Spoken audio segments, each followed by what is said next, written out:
जैसे माता जी का शरीर शांत हो गया, माता जी की 3 बेटियां हैं, एक दिल्ली, गाजियाबाद और बॉम्बे रहते हैं। उसके बाद इन्होंने क्या किया कि बस उनको ये हो गया कि माता जी ने इतना लंबा चौड़ा फ्लैट कैसे दे दिया लक्ष्मी को, अब इनसे ये खाली कैसे कराया जाए। पहले तो बेटी दामाद, जो कि बड़े वाले दामाद जी का तो शरीर शांत माता जी के रहते रहते ही हो गया था, फिर बीच वाले का, फिर माता जी के 1 साल बाद की कब उनका भी हो गया था। फिर अब छोटे दामाद और बेटी रहते थे और सारा वही देखते थे, वो छोटे वाले दामाद सुदर्शन कपूर जी। उसके बाद तो ये हमारे पीछे बिल्कुल नहा धो के पड़ गए कि ये फ्लैट कैसे खाली कराएं, यहाँ से लक्ष्मी जी को कैसे निकालें। उत्तर काशी का आश्रम भी इन्होंने बेच डाला। कुछ पहले तो स्वामी को कहते थे नहीं आप पियो आप पियो आप पियो, उसके बाद तो इन्होंने बिल्कुल दूध में से मक्खी की तरह मेरे पति को निकाल के बिल्कुल बाहर कर दिया। 31 अक्टूबर की शादी थी, तो मातिन की छोटी बेटी शारदा कपूर को हम शॉपिंग करके आ रहे थे, मैंने कहा देखो माता जी मेरे बेटे की शादी है, वैसे तो कोरोना काल है, हम शादी यहाँ करेंगे नहीं, तो 2-4 मेरे कोई 1-2 आएंगे, बाकी बुकिंग हमने पहले से बाहर करवा रखी थी। पर वो बोली नहीं, क्षेत्र खाली करना पड़ेगा, यहाँ कोई शादी नहीं होगी, मैं तुम्हें निकाल के छोड़ूंगी, ऐसे करके बस वो दिन था। उसके बाद हमारी लड़ाई शुरू हो गई। फिर इन्होंने हमें नोटिस भेजना शुरू कर दिया। मेरे जो कि स्वामी की जॉब सिविल कोर्ट में तो हमारा केस चल ही रहा है, उसके बावजूद भी मानसिक टॉर्चर करते हैं हमें आते जाते। पहले इन्होंने तुरंत गार्ड बदलवा दिए, पहले किसी और के गार्ड थे, फिर हमारे लिए फिर इन्होंने गार्ड बदलवाए कि मतलब वो ज़्यादा बलवान गार्ड रखे कि हमको कि इन पे निगरानी रखो, इन पे निगरानी रखो, क्या करते हैं क्या नहीं करते हैं। उसके बाद इन्होंने फिर उसके बाद लोकल ट्रस्टी भी हम पे गुड़ खा के चढ़ने लग गए। मेरा नाम प्रियंका शर्मा है, मैं नेपाल से ऋषिकेश में रहती हूँ। मैं शैलेंद्र जी की पत्नी हूँ और मैं जब से यहाँ शादी करके 31 अक्टूबर 2020 से आई हूँ, मैं सिर्फ यही देख रही हूँ कि यहाँ ये लोग जैसे इन लोगों हमारे परिवार को मानसिक प्रताड़ित कर रहे हैं, मतलब केस पे केस डाले जा रहे हैं, हमेशा परेशान कर रहे हैं। तो जब से मैं आई यहाँ से, यहाँ की लैट्रिन की पाइप भी टूटी हुई है, अब 1.5-2 साल शादी को हो गए लेकिन वो अभी तक नहीं बना और यहाँ से हमें बहुत नीचे जाना पड़ता है। तो उसी कारण मेरा अभी ये बरसात के टाइम पे ही थोड़ा मिसकैरेज हो गया था, तो उसके बाद भी हम लोगों ने इन्हें बोला लेकिन इन्होंने उसकी कुछ सुनवाई नहीं करी है। और मैं आपके चैनल के माध्यम से सिर्फ और सिर्फ एक बात ये कहना चाहता हूँ कि कल को मेरे और मेरे परिवार के साथ कोई घटना घटती है या अनहोनी होती है, उसकी पूर्ण जिम्मेदारी नेपाली क्षेत्र ट्रस्ट की होगी, चाहे हमारे साथ आश्रम में घटे घटना, चाहे आश्रम के बाहर घटे, क्योंकि ये आश्रम इतना बड़ा है, कोई भी किसी भी समय आके ये लोग कोई भी घटना करवा सकते हैं। जब ये जान से मारने की धमकी दे सकते हैं तो ये लोग कुछ भी करवा सकते हैं, क्योंकि ये लोग हर चीज़ में सक्षम है, धन में सक्षम है, बल में सक्षम है, सब चीज़ में सक्षम है ये लोग। नमस्कार, आपका आंवला डिजिटल मीडिया में स्वागत है। आंवला डिजिटल मीडिया इस वक्त नेपाली क्षेत्र ऋषिकेश तीर्थ नगरी में है, जिसे धर्मशालाओं की नगरी भी कही जाती है। लेकिन धीरे धीरे यहाँ धर्मशालाएं किस प्रकार खुद हो रही हैं, उसका एक ताज़ा उदाहरण आप हाल में भी देखेंगे कि इसी नेपाली क्षेत्र में लगभग 50 साल से जो परिवार रह रहा है, उस परिवार को इसलिए हटाने की कोशिश की जा रही है कि आखिर इस धर्मशाला को किस प्रकार खुर्द-बुर्द किया जाए, किस प्रकार इसे व्यावसायिक कॉम्प्लेक्स बनाया जाए, किस प्रकार इसमें अपनी मनमानी किया जाए। इसलिए जो है 50 साल से रहने वाले एक परिवार को बहुत ज़्यादा प्रताड़ित किया जा रहा है। आरोप कई गंभीर लग रहे हैं, शासन प्रशासन से कई गुहार भी लगा चुके हैं, बावजूद इसके इनको सुनने समझने वाला कोई है नहीं।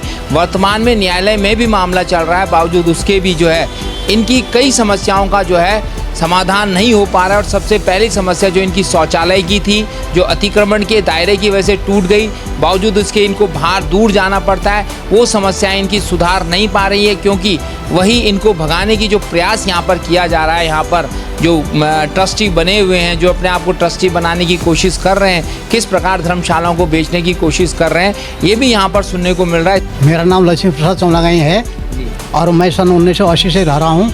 तो माता जी सुशीला देवी का दत्तक पुत्र हूँ और उन्हीं की सेवा में रहा हूँ। और मैं क्षेत्र की भी पूरी सेवा करता था, आश्रम की पूरी देखभाल करता था, माता सुशीला देवी की सेवा करता था। माता जी ने ये मेरे को लिखित में दे रखा है। माता जी के जाने की बात से ही ट्रस्टी मेरे को परेशान कर रहे थे और क्या कहते हैं कि सारे आश्रम में जितने साधु संत थे सबको निकाल दिया और मेरे को भी निकालने की कोशिश कर रहे थे। मैंने इसका विरोध किया तो मेरे परिवार के पीछे पड़ गए, मेरे को निकालने की कोशिश करी। मैंने अपने आत्मरक्षा के लिए, मेरे पास में कोई रहने की जगह नहीं थी, आत्मरक्षा के लिए मैं न्यायालय में चले गया। न्यायालय में मामला विचाराधीन है उसके बावजूद भी मेरी और मेरे परिवार को परेशानी किया जा रहा। और मेरे सरकारी नौकरी को लेके बार बार हमने नौकरी लगाई, इसको घमंड आ गया, ये मतलब घमंडी प्रवृत्ति का हो गया, तो ये इसका लाभ लेना चाहता है, इसका ये करना चाहता है। मतलब मेरी नौकरी को लेके बार बार मेरे को परेशान किया जा रहा था। मैंने नौकरी से भी रिज़ाइन दे दिया था। 1 साल तक इन्होंने मेरा न रिज़ाइन स्वीकार किया न अस्वीकार किया। अब जाके मेरे को फिर कहा विद्यालय में वापस बुला लिया गया। अब मैं 25 फरवरी से अपने ड्यूटी पे कार्यरत हूँ। फिर भी अब मेरे को फिर दोबारा कोर्ट के थ्रू झूठे आरोप लगा के मानसिक मतलब जो बेबुनियाद आरोप हैं वो लगा के मेरे को और मेरे परिवार को परेशान किया जा रहा। अब कभी भी मेरे परिवार के साथ में कोई भी हादसा हो सकता है, इसकी रोकथाम हो। और मैंने इसको देखते हुए मेरी मिसेज ने अपनी तरफ से शासन प्रशासन को भी पत्र भेजी है, माननीय राज्यपाल महोदय को भी लिखा है, माननीय मुख्यमंत्री जी को भी लिखा है। और बाकी हम मीडिया से भी ये रिक्वेस्ट करना चाहते हैं कि मेरी और मेरे परिवार की सुरक्षा दी जाए। और ये जो आश्रम में जो भी मतलब ट्रस्टियों द्वारा ये मतलब आश्रम धार्मिक संस्था है, ये साधु संतों की जगह है। यहाँ पर साधु संतों की जगह पर साधु संत होना चाहिए, गद्दी में महात्मा होना चाहिए, जो कि न कि एक व्यापारी न कोई ये कारोबारी यहाँ प्रबंध होना चाहिए। न यहाँ इतने बड़े आश्रम का ट्रस्ट है इतना बड़ा, ये मेरा और किसी का एक व्यक्ति का नहीं है, ये साधु संतों की जगह है। यहाँ गद्दी में महात्मा होना चाहिए। जब माता जी की मृत्यु हुई तो यहाँ पर किसी साधु संतों को गद्दी में क्यों नहीं बैठाया गया? मैं परिचय दीजिए। मेरा नाम शैलेंद्र कुमार, निवासी नेपाली क्षेत्र, लक्ष्मण झूला रोड, ऋषिकेश। मैं आपके चैनल के माध्यम से ये बात रखना चाहता हूँ कि यहाँ पे हमें रहते रहते मेरे पिताजी को कम से कम 45-50 साल हो चुके हैं, जो यहाँ पे माता जी की सेवा में थे। 2008 तक सब चीज़ सही थी, जब तक माता जी सुशीला देवी थी। उसके बाद ये ट्रस्ट समिति द्वारा मेरे परिवार का, मेरे पिताजी का, मेरी माता जी का मानसिक उत्पीड़न किया जाना शुरू किया गया। अब 2022 अक्टूबर में जब से मेरी शादी हुई है, तब से ये लोग हमें मानसिक इतना प्रताड़ित कर रहे हैं, धन के बल में, सब चीज़ के बल में, जिससे ये लोग करे जाएं। इन्होंने हमारी लैटरिन तोड़ दी, जब मर्जी आता है हमारा पानी बंद कर देते हैं, जब मर्जी आता है हमारा लाइट बंद कर देते हैं। और सिक्योरिटी गार्ड से चेकिंग के तौर पे मेरी माताजी का, मेरी वाइफ का, जो हमारे यहाँ जो भी स्त्रियाँ आती हैं उनका ऐसा मानसिक शोषण किया जाता है। और ये बात मैं नहीं कह रहा हूँ, नोटिस में भी लिख के दिया गया है कि हम चेकिंग नहीं करवाते। हम चेकिंग क्यों करवाएं जब आप मानसिक शोषण करते हैं? उसमें नोटिस में लिख के दिया गया है कि इनके द्वारा प्रस्ताव पास करा गया है कि चेकिंग करी जाए। स्त्रियों की चेकिंग कौन करता है? ये लोग एंट्री के नाम पे स्त्रियों के नंबर लिखवाते हैं, उसके बाद स्त्रियों को फ़ोन करके मानसिक प्रताड़ित किया जाता है। अगर आने वाले समय में उन स्त्रियों को भी आपके चैनल के माध्यम से मैं उनकी बात भी रखवाना चाहूँगा। अब मेन चीज़ मैं ये कहना चाहता हूँ कि ये लोग तो ट्रस्टी लोग दबंग हैं। आप इसमें ऋषिकेश के ट्रस्टी भी हैं, देहरादून के भी हैं, दिल्ली के भी हैं, गाजियाबाद के भी हैं, और ये अच्छे व्यापारी के हैं।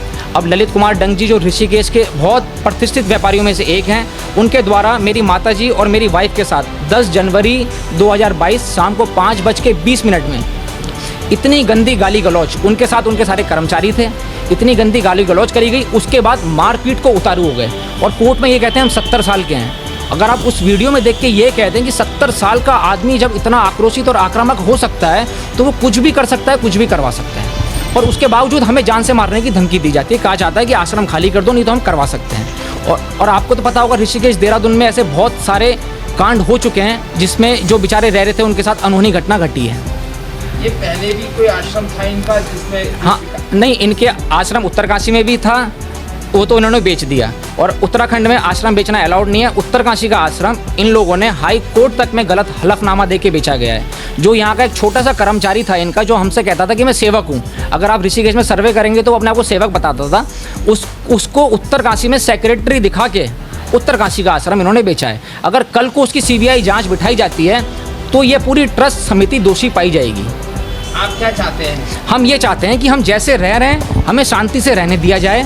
सिविल केस जो चल रहा है उसको सिविल केस की तरह लड़ा जाए, उसमें ये अपने धन बल का उपयोग करके हमें मानसिक प्रताड़ित ना करें। इसलिए शासन प्रशासन को यहाँ पर थोड़ा ध्यान रखने वाली बात है कि किस प्रकार हमारे ऋषिकेश की सैकड़ों धर्मशालाएं खुर्द-बुर्द होकर मात्र गिनी चुनी रह गई है।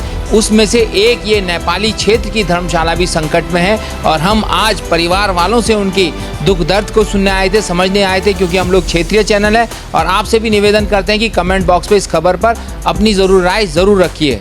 धन्यवाद।